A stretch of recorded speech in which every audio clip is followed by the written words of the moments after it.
que te faz sonhar tem tanto para contar. Pois o caminho a seguir é a missão de incluir. Nós vamos desvendar melodias. Olá, este é o Desvendar Melodias, o podcast RFM onde falamos sobre música e inclusão de pessoas com deficiência e surdas. Eu sou a Marta Vitorino e estou aqui de novo com um convidado para ter uma conversa que de certeza não vais querer perder. Se é a primeira vez que nos estás a ouvir, sabe que o podes fazer em todas as plataformas de podcasts e em www.rfm.pt. É lá que também tens uma versão com legendas para que as pessoas surdas possam acompanhar. Agora está na hora de conheceres quem é o convidado de hoje. Ele pode tocar em muitos lugares, mas acredito que um bocadinho do seu coração está sempre em Amarante. Foi lá que cresceu, lá que a avó lhe deu a primeira guitarra e desde aí nunca mais parou. Mas foi lá, em Amarante, que deu provavelmente o concerto mais especial da sua vida. Para muito poucos, ele é Pedrinho. Para alguns mais, é Pedro Fidalgo. E para nós, é o Nobel. Olá! Olá! Obrigado pelo convite, primeiro, Marta, e deixa-me dizer-te que isso foi uma bela introdução. Obrigada. E o detalhe do Pedrinho, que é bem verdade. Pelo menos na rua da minha avó, onde eu fui criado, vou ser Pedrinho até aos 80 anos, provavelmente. Mas sim, obrigado pelas tuas palavras e tens razão, Amarante foi e é o sítio onde eu nasci, onde eu cresci, onde comecei a minha carreira, na verdade, onde escrevi as minhas primeiras canções e é um lugar muito especial no meu coração. Foi um dos meus maiores concertos até hoje. Já vamos mais à frente falar sobre isso. Sim. Mas foi um sítio e é muito especial. É o sítio onde eu vou ainda hoje para recarregar as minhas energias. Quando pensas no Pedro Fidalgo, pequenino, esse Pedro Fidalgo cria o quê? Cria música ou cria 30 mil profissões como todas as crianças? Quis 30 mil profissões, 30 mil não. Eu até aos 8, 9 anos, curiosamente queria ser dentista, que é uma coisa que não tem rigorosamente nada a ver, nem com a minha personalidade. Eu lembro, provavelmente por volta dessa altura, devo ter visto algum vídeo sobre um dentista ou alguma coisa do género e percebi que aquilo não tinha perfil para aquilo, porque tem que estar ali a olhar para a boca das pessoas o dia todo. Não era de todo algo que me cativasse. E então depois mudei de ideias e quis ser engenheiro civil para trabalhar com o meu pai, que trabalha na área da construção desde sempre. Entretanto, na escola, a minha mãe, deu-me ali uma forcinha para eu tirar o curso de mecânica e foi o que eu fiz, mas aí já a música estava muito presente. Foi uma coisa que surgiu por volta dos 14 anos, quando a minha avó me deu a minha primeira guitarra, e desde então nunca mais ponderei fazer outra coisa, porque era aquilo que me enchia, que me dava prazer e que me fazia sentir bem. Era a música, era Sim. O catalisador. Falas no teu pai também gostava de cantar. Meu pai gostava de cantar, canta muito bem, é uma das minhas maiores influências e é uma das pessoas que mais me incentivou para continuar na música. Eu lembro-me quando tinha 19 anos, passei por uma fase mais chata e a música não me estava a dar aquilo que eu queria dela, que às vezes também temos que perceber que nem sempre as coisas são como nós queremos e não é por isso que temos que desistir. E estava frustrado, era essa a sensação que eu tinha, e disse aos meus pais que pronto, não queria mais, não queria investir na música como uma carreira profissional, sim manter isso como um hobby, mas queria fazer outra coisa. E estávamos à mesa a jantar e o meu pai, com toda a seriedade do mundo, virou-se para mim e disse que eu só ia desistir no dia em que ele não acreditasse mais em mim, e nunca me deixou fazê-lo. Isso é tão bonito. É. A música, aparentemente, é uma carreira que dá um futuro difícil e que é preciso trabalhar muito. Não que para outras carreiras não seja, mas se calhar não é um futuro tão assegurado. Eu acho que é questão de ser uma carreira muito volátil, não é? Sim, exato. Tens muitos altos e baixos na carreira da música, mas como em muitas outras. Mas a música, eu entendo, aliás, tudo que seja artes E artes performativas é difícil. Há sempre uma incerteza, porque há muitos artistas e cada vez mais artistas com mais acesso à partilha e que podem mostrar a sua arte. Isso dificulta, é muito bonito e dá espaço para que toda a gente mostre um pouco daquilo que tem para dar, mas por outro lado também sobrecarrega as coisas e faz com que tenhamos que nos reinventar todos os dias para tentar continuar a chegar ao nosso público, a chegar às pessoas e chegar mais longe. Por isso é que existe essa incerteza, eu acho, porque há tanta coisa boa que existe sempre aquele medo de sermos só mais um, não é? Sim. E felizmente os meus pais acreditaram muito no meu talento e incentivaram-me muito para que eu não desistisse dele. Mas o teu pai não te queria dar uma guitarra, então foste pedir à tua avó. O meu pai não me queria dar uma guitarra porque tinha-me dado um saxofone quando eu tinha 12 anos e ao final de um ano eu desisti daquilo. E quando lhe fui pedir a minha primeira guitarra, porque os meus amigos tocavam guitarra e eu achava que era um elemento muito fixe para levar para o recreio da escola, sabes? Sim, sim. Via toda a gente sentada à volta deles e eu pensava, bem, eu tenho que estar no meio daquela roda, não é? E fui pedir uma guitarra aos meus pais. E eles disseram-me redondamente que não, porque já tinham gasto uma porrada de dinheiro num saxofone, que mesmo para iniciante é caro, não é? E eu fiz aquilo que qualquer adolescente faria no seu perfeito juízo, fui pedir à minha avó. E ela não me disse logo sim, só pegou na carteira, estávamos na loja dela, e ela pediu para eu a levar ao banco para ensinar a levantar dinheiro. E eu lá pus o que ela queria levantar, o montante que ela queria levantar, e ela levantou e deu-me para a mão e disse, pronto, agora vai lá comprar a tua guitarra. E foi muito engraçado. Comprei a minha primeira viola e a partir desse dia foi um caos, porque eu sinto que eu olho agora para trás na minha adolescência e há tanta coisa que eu podia ter feito que não fiz, porque eu passava horas e horas no meu quarto com a minha guitarra, era a minha companhia, era tudo aquilo que eu queria fazer. Os meus pais vinham-me pedir para eu ir sair com os meus amigos, imagina, um adolescente, não era fica em casa, era por favor, vai sair, vai fazer alguma coisa, vai ao rio, vai brincar. Tudo isso ao longo dos anos, a aprender, depois a tocares em bares. E naquele dia, com 23 anos, quando dás o grande concerto no Largo de São Gonçalo, sim, o que é que tu sentiste?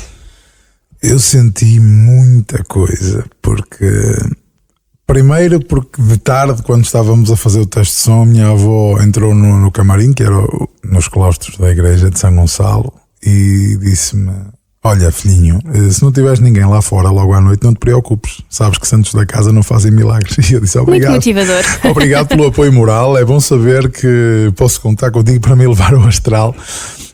E de repente chega-se a hora do concerto e nós ainda estávamos no camarim, eu começo a ouvir um ruído muito, muito alto, muito intenso, e começo a perceber que eram as pessoas a chamar pelo meu nome, Noble, Noble, Noble, Noble. E eu saio daquele camarim e faço o caminho para o palco e vejo o Largo de São Gonçalo cheio, parece um mar de gente como eu nunca tinha visto na minha vida. Estava o Largo de São Gonçalo cheio, a ponte cheia, a rua que dá para o Largo de São Gonçalo cheia, tem umas escadas do lado do palco que dá para a Biblioteca Municipal da Amarante, tudo a pin, não havia sítio para mais ninguém. E eu lembro-me de pensar que estava incrédulo, porque eu chamei as pessoas, pedi para elas virem e elas vieram-me celebrar e vieram celebrar a música que se fazia na minha cidade, e vi ali caras conhecidas desde a minha infância, vi muita gente que nunca tinha visto.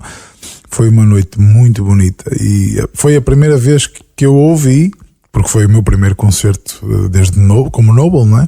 Sim. Foi a primeira vez que eu ouvi as pessoas a cantarem de volta para mim.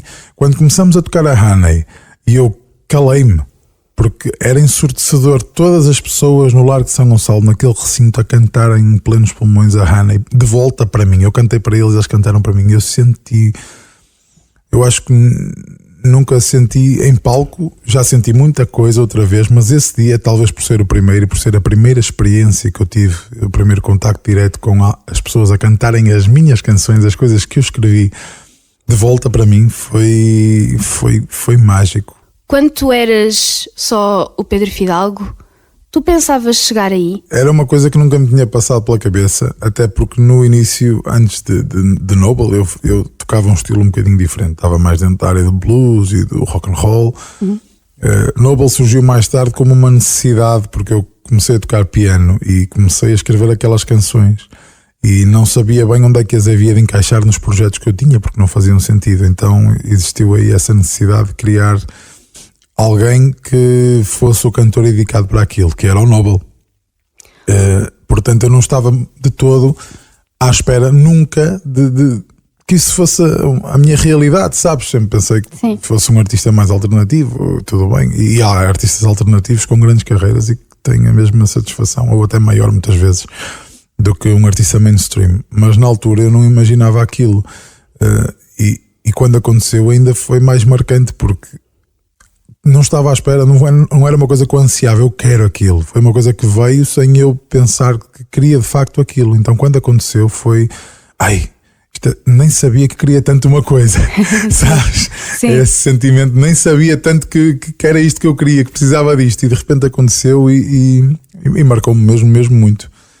O que é que o Noble tem do Pedro Fidalgo?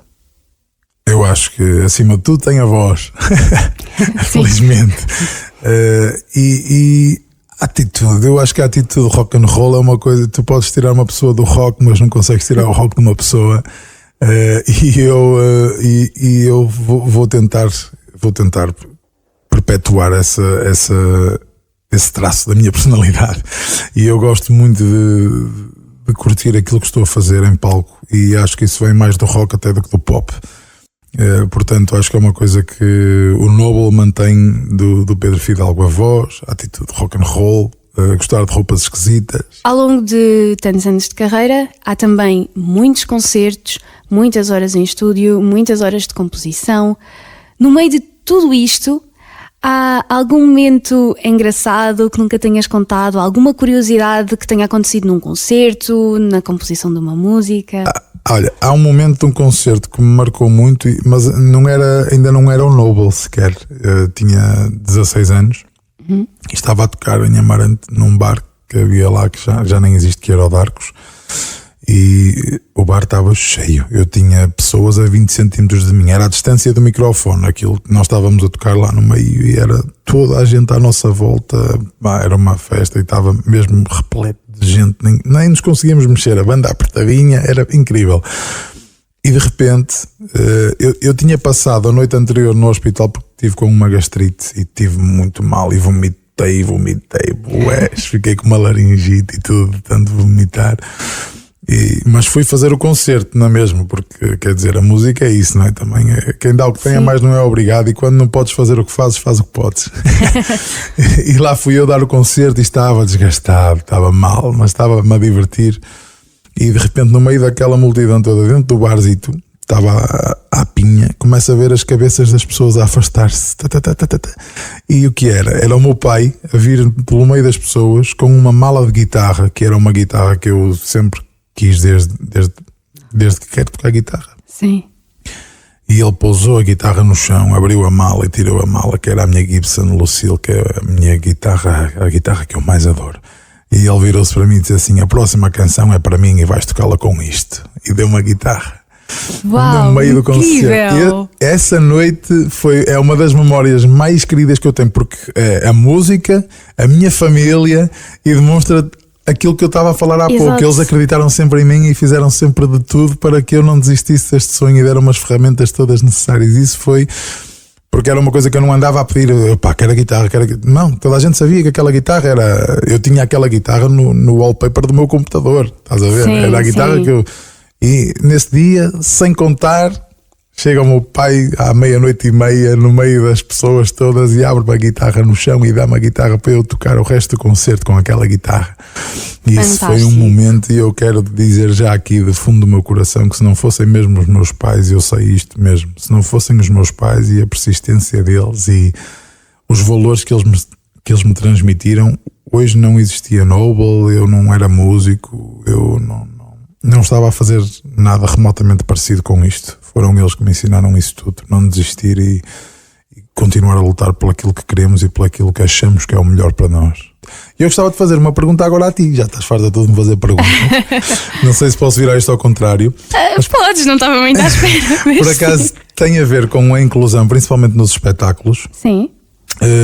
E no teu caso, tu vais assistir a um concerto, tu ouves o concerto todo perfeitamente. O que é que te podia ajudar a ter uma melhor experiência? Por exemplo, vamos imaginar alguém mas um mecanismo destes, um fone, estás com um fone, uns fones, e tem alguém a fazer uma descrição visual do que está a acontecer. Sim.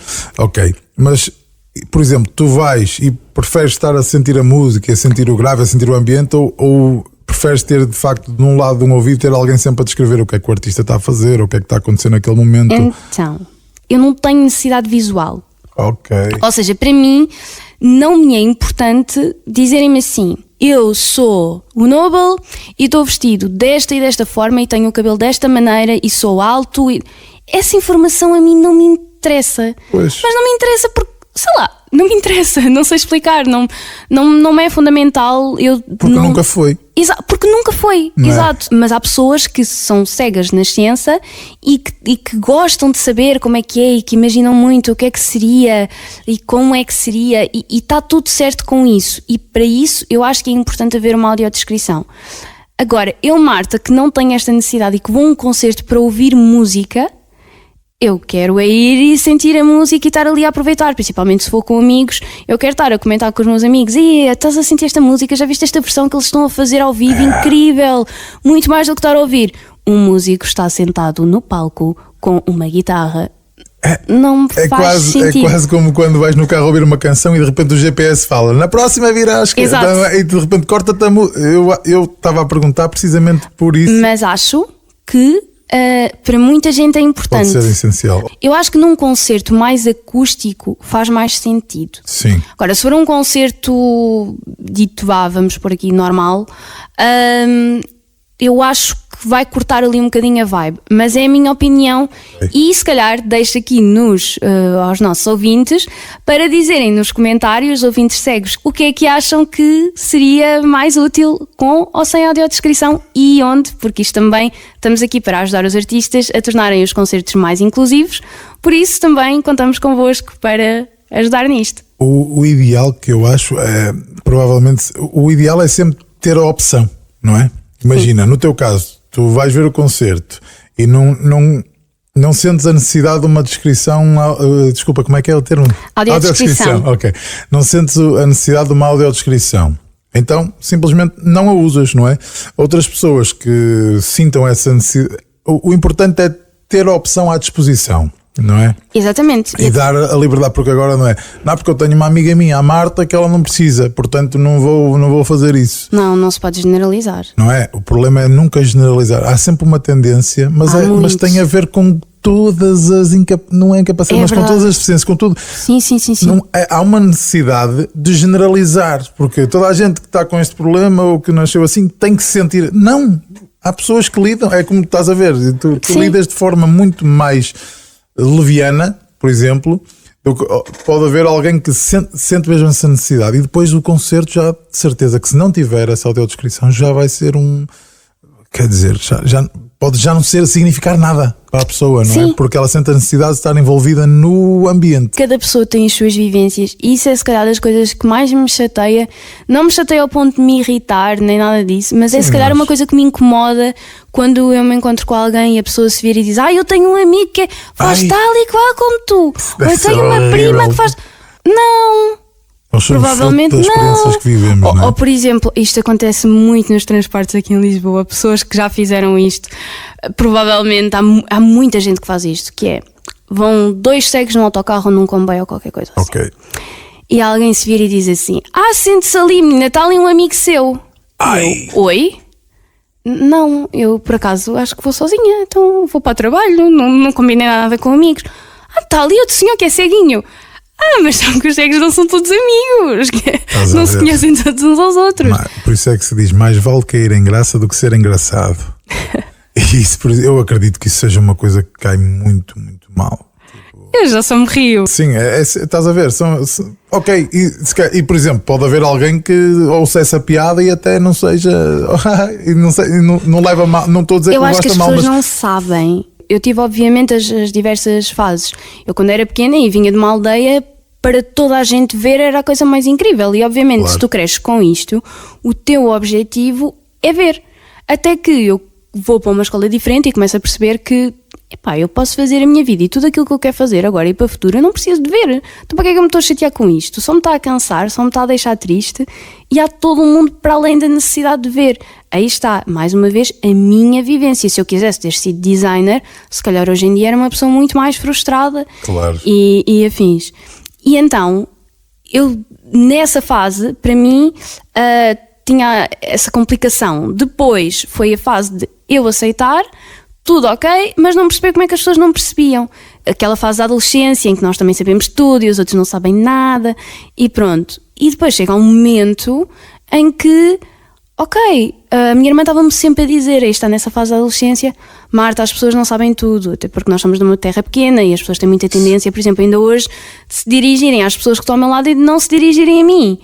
E eu hoje consigo perceber que as pessoas não fazem isso por mal, as pessoas fazem porque não sabem. Agora, uma coisa, e isto é importante para todos os ouvintes, uma coisa é fazerem quando não sabem, outra coisa é serem expostos à informação e continuarem a fazer igual. Sim.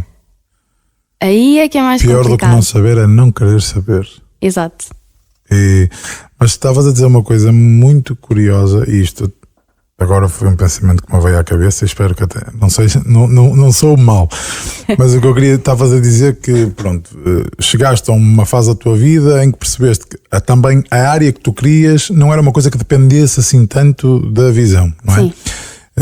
Que era portanto era uma coisa que tu conseguias fazer relativamente bem e fazes Sim. bem, e eu acabei de entrar neste estúdio, eu vi-te a montar esta esta conversa toda sozinha, e eu estava aqui de mãozinhas ao ar, não fiz rigorosamente nada, e tu curti muito aquilo depois são esse tipo de ferramentas, não é? Leitura de ecrã fantástico. Também tem braille na mesa, mas, se os ouvintes saberem. E estavas a dizer que se tivesse ido, por exemplo, para design, ias-te sentir muito mais frustrada. Sim. Eu acho que isso não é só uma coisa que assista a uma pessoa com algum tipo de deficiência. Eu acho que nós temos que ser sempre humildes ao ponto de saber aquilo que nós também podemos fazer. Não estou a dizer que não devemos tentar fazer quando achamos que temos alguma coisa que nos incapacite, não é? Sim. Mas imagina, ok, tu felizmente também era a rádio que tu querias e não foste diretamente procurar o design, senão ias insistir, como é óbvio nisso, porque todos nós insistimos nos nossos sonhos para tentar realizá-los. Mas deve haver um ponto na nossa vida também em que nós percebemos, será que nós somos o fit ideal para isto que eu quero fazer? Por exemplo, eu quando era miúdo, hoje em dia não gosto de futebol, mas quando era miúdo, os meus amigos jogavam à bola e eu sempre quis jogar à bola também, mas arrebentava-me todo porque eu nunca na minha vida tive jeito para o futebol. Portanto, eu acho que também era uma coisa inconcebível para mim andar, vamos imaginar, até aos 30 anos a tentar se ingrar como jogador de futebol, não é? Sim, sim. Às vezes também é essa capacidade que temos. Não estou a dizer, mais uma vez, não estou a dizer que devemos nos limitar só porque sim, do género, não vou por ali porque vai ser muito difícil para mim. Não, nada disso. Mas também às vezes temos que olhar para nós e ouvir o nosso íntimo, e lá está, aquilo que nós queremos e aquilo que é melhor para nós nem sempre são a mesma coisa, não é? Claro. E é importante também encontrarmos soluções para nós próprios que nos deixem mais à vontade e mais confortáveis. O que é que tu achas em relação a isso? Achas que é um tema muito delicado? Não, eu acho que sim. Acho que é um tema que tem dois lados. Sempre, não é tudo. Sim, eu acho que é importante nós percebermos o que é que somos capazes ou não. Há coisas que não são visuais que eu com certeza não tenho jeitinho nenhum para fazer e não vou para aí, porque não. Eu disse uma coisa há bocado que foi a questão do design. Sim. Obviamente que o design para uma pessoa cega é muito difícil, acredito eu, e estou a falar, há sempre alguma coisa que eu posso não saber, mas acredito por ter a componente visual é mais difícil.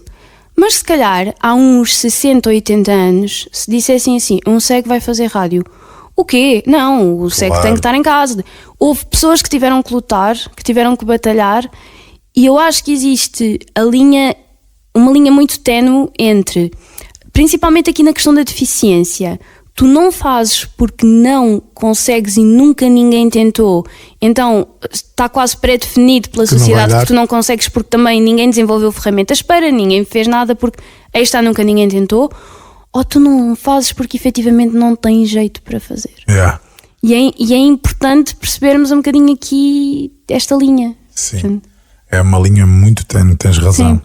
Mas pronto, vale a pena, já que estamos na RFM, não é? Vale a pena pensar nisso. Nos teus concertos, como é que estas ideias que tu tens e que estão bem pensadas e bem construídas, como é que tu aplicas isto em termos de como um noble músico? O noble músico, eu acho que o melhor que eu tento fazer, eu até agora ainda não tive nenhum concerto que fosse produção própria, em que fosse eu que tivesse que fazer esse tipo de... a organizar o concerto e que tivesse de dar inclusão. Normalmente já quando somos contratados ou é para festivais e cada vez mais sinto que já existe uma inclusão melhor para pessoas com qualquer tipo de deficiência, não é? Sim. Tu vais a um festival qualquer, tens aquelas plataformas mais elevadas para as pessoas que usam uma cadeira de rodas para estarem ao nível do palco, para conseguirem ver. Aquilo que eu acho mais interessante, e é uma coisa que os Coldplay também fazem muito, e neste caso para as pessoas invisuais, é deixarem, antes do espetáculo, subirem ao palco. Deixa de ser um espaço para a imaginação.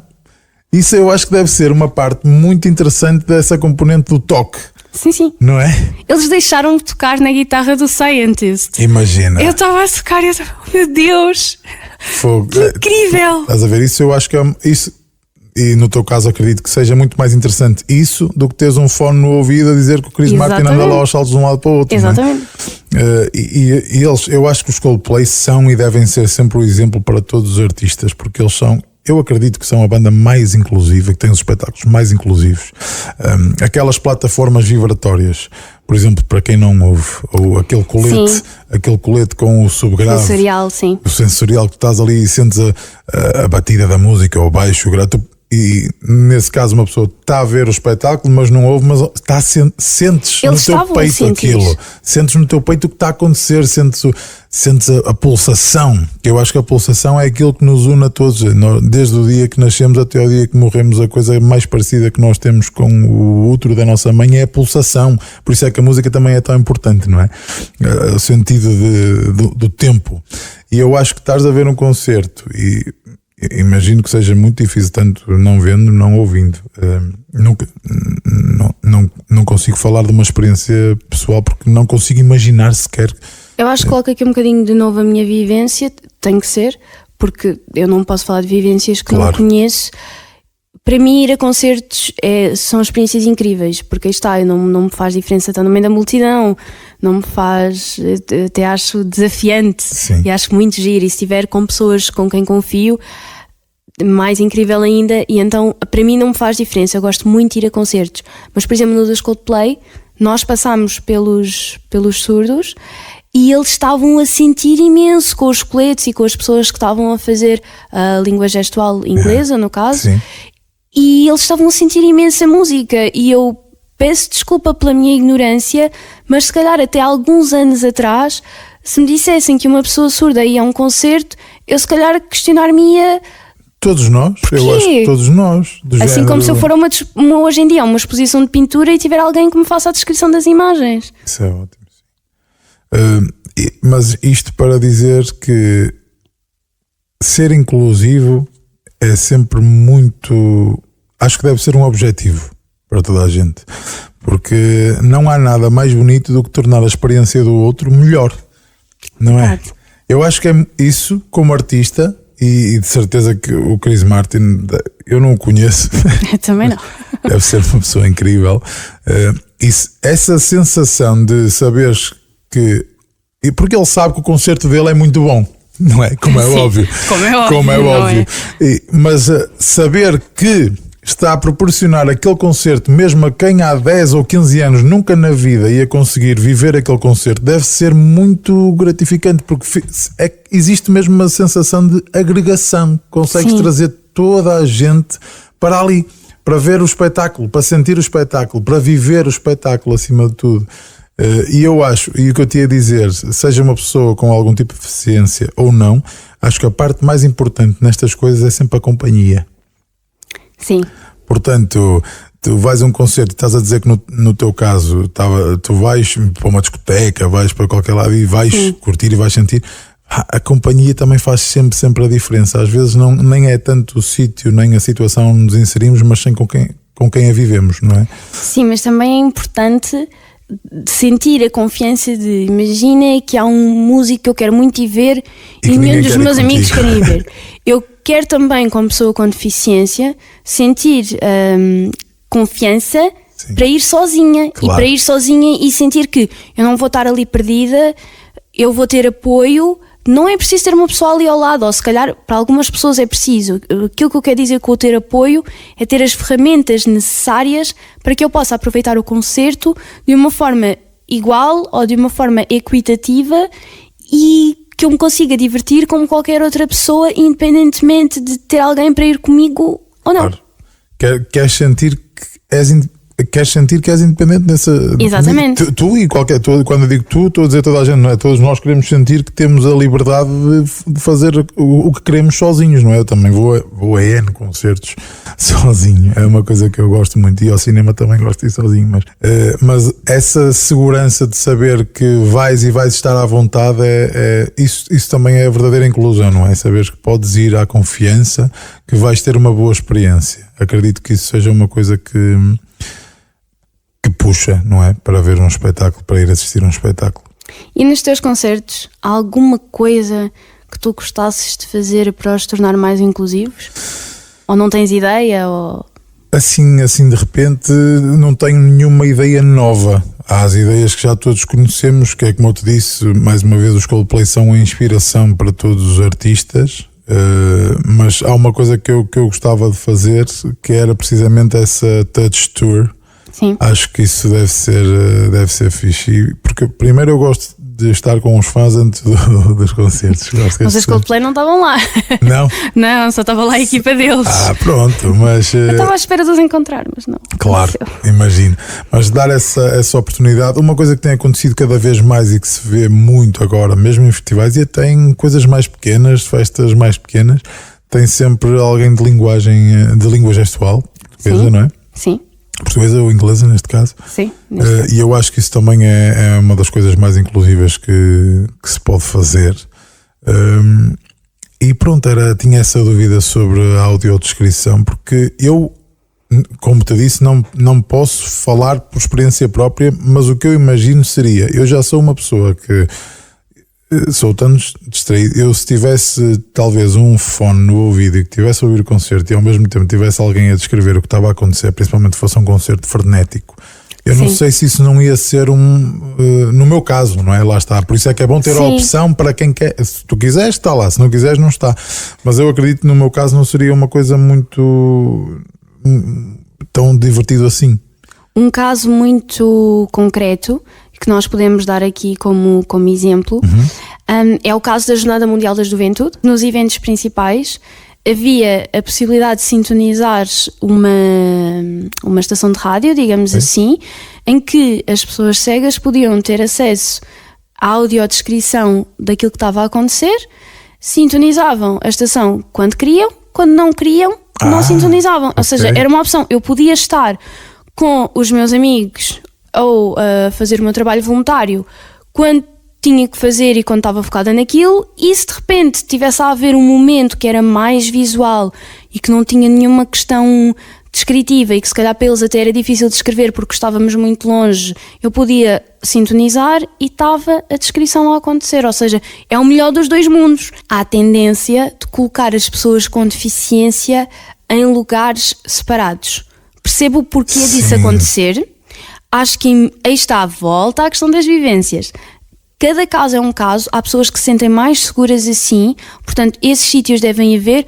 O que eu acho que não deve haver é a obrigatoriedade, porque se eu quiser ir a um concerto com amigos e nenhum deles tem qualquer tipo de deficiência e eu quero ter, no caso de eu ser, por exemplo, uma pessoa surda, e estou a falar, eu não sei como é que funciona a tecnologia dos coletes, portanto faço já aqui o parênteses, posso estar a dizer uma coisa errada, mas por exemplo, eu sou uma pessoa surda e quero ir a um concerto e todos os meus amigos ouvem, eu quero viver o concerto com os meus amigos e se calhar não junto de tantas pessoas que, ok, são surdas como eu, mas não me conhecem e eu não posso compartilhar experiências que para mim me fazem sentido. Então, se calhar, podíamos tentar perceber se é possível levar o colete sensorial para a zona onde estão os meus amigos para eu poder viver o concerto com eles. Acho que isto também é muito importante. Esta expressão é horrível, mas é quase como se fosse uma... Na cabeça de quem monta as coisas assim deve ser uma espécie de uma segregação positiva. Exatamente, é isso. É juntar o útil ao agradável, mas depois é isso, não retiras a experiência e a liberdade à pessoa de viver a experiência à forma dela, não é? E eu acho que mais importante às vezes do que vermos alguém a fazer as coisas bem é ver como é que as coisas foram mal feitas. E eu gostava de fazer outra pergunta, Marta. Sim. Então. Assim, recentemente, há alguma experiência que para ti não tenha sido mesmo agradável e que tu sentes que deviam ter mudado alguma coisa e que devia ter feito alguma coisa diferente, que te deixou desconfortável em concertos, principalmente em concertos, que é a minha área? Não houve assim nada. Boa. Eu só conheci pessoas cegas. Conhecer de estar mais do que uma hora a partilhar experiências normais e dúvidas normais a partir dos meus 17 anos. Eu sou muito pessoa que pensa, às vezes até demais, como eu sou a minoria, e atenção, não no sentido negativo. Sim, eu entendo, claro. Eu sou minoria, então eu tenho de me desenrascar. Vocês podem me ajudar, vocês veem, podem me ajudar a desenrascar, mas eu não sou aquela pessoa que chega aqui e diz: eu, porque sou cega, preciso disto e daquilo. Claro. Às vezes, efetivamente, se calhar até preciso, mas penso mais facilmente de como é que a Marta, se não tivesse a possibilidade de ter essas coisas, faria para se desenrascar e para ter a experiência, do que o que é que já existe de adaptação que eu posso pedir e que se calhar até me estão dispostos a ajudar a dar.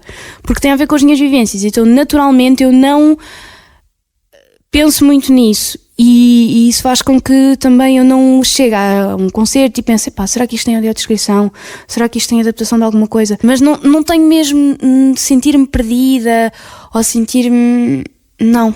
Mesmo na jornada, a Jornada Mundial da Juventude foi um evento isso deve ser gigante.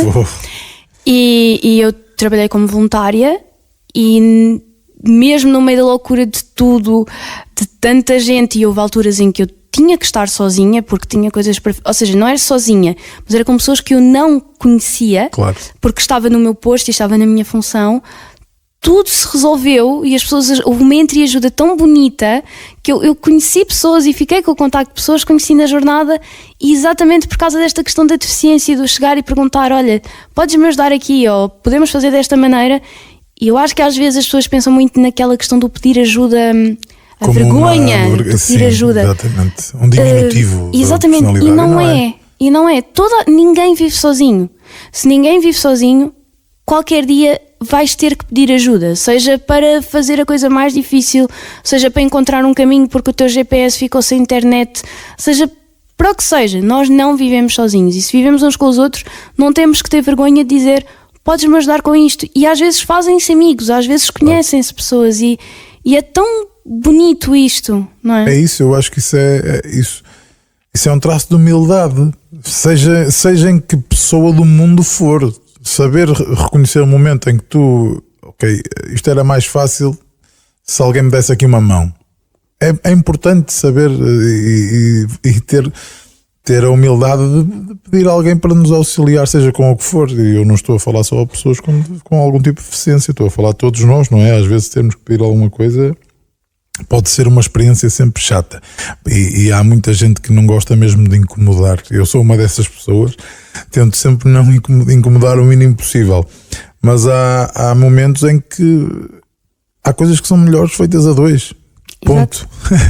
E é preciso assumir isso. Para terminar, gostava de fazer a pergunta: para ti, incluir é? Agregar. Porque Eu acho que não há nada mais bonito, e principalmente na música, e é isso que eu sinto quando vou dar um concerto. Sinto que eu estou em cima do palco, estou a cantar, estou a dar tudo aquilo que eu tenho, e de repente vejo as pessoas que estão do lado de lá a dar tudo aquilo que têm, porque nós como artistas vivemos da energia que recebemos também, como é óbvio. E eu acho que o concerto por si só já agrega, porque de repente tens ali uma multidão de gente que está naquele momento, toda a gente, cada um tem os seus problemas ali, os problemas em casa, problemas no trabalho, mas aquele momento é um momento de partilha, e eu acho que é precisamente isso. Estamos ali todos agregados a viver o mesmo, e quando tu consegues incluir o máximo de gente possível, de todas as formas e feitios, isso é incluir, é agregar, e incluir é partilhar também, porque dás a oportunidade das pessoas viverem experiências comuns. Eu acho que isso é muito fixe. Obrigada, Noble, por esta entrevista. Espero que tenham gostado desta conversa. Para a semana há mais.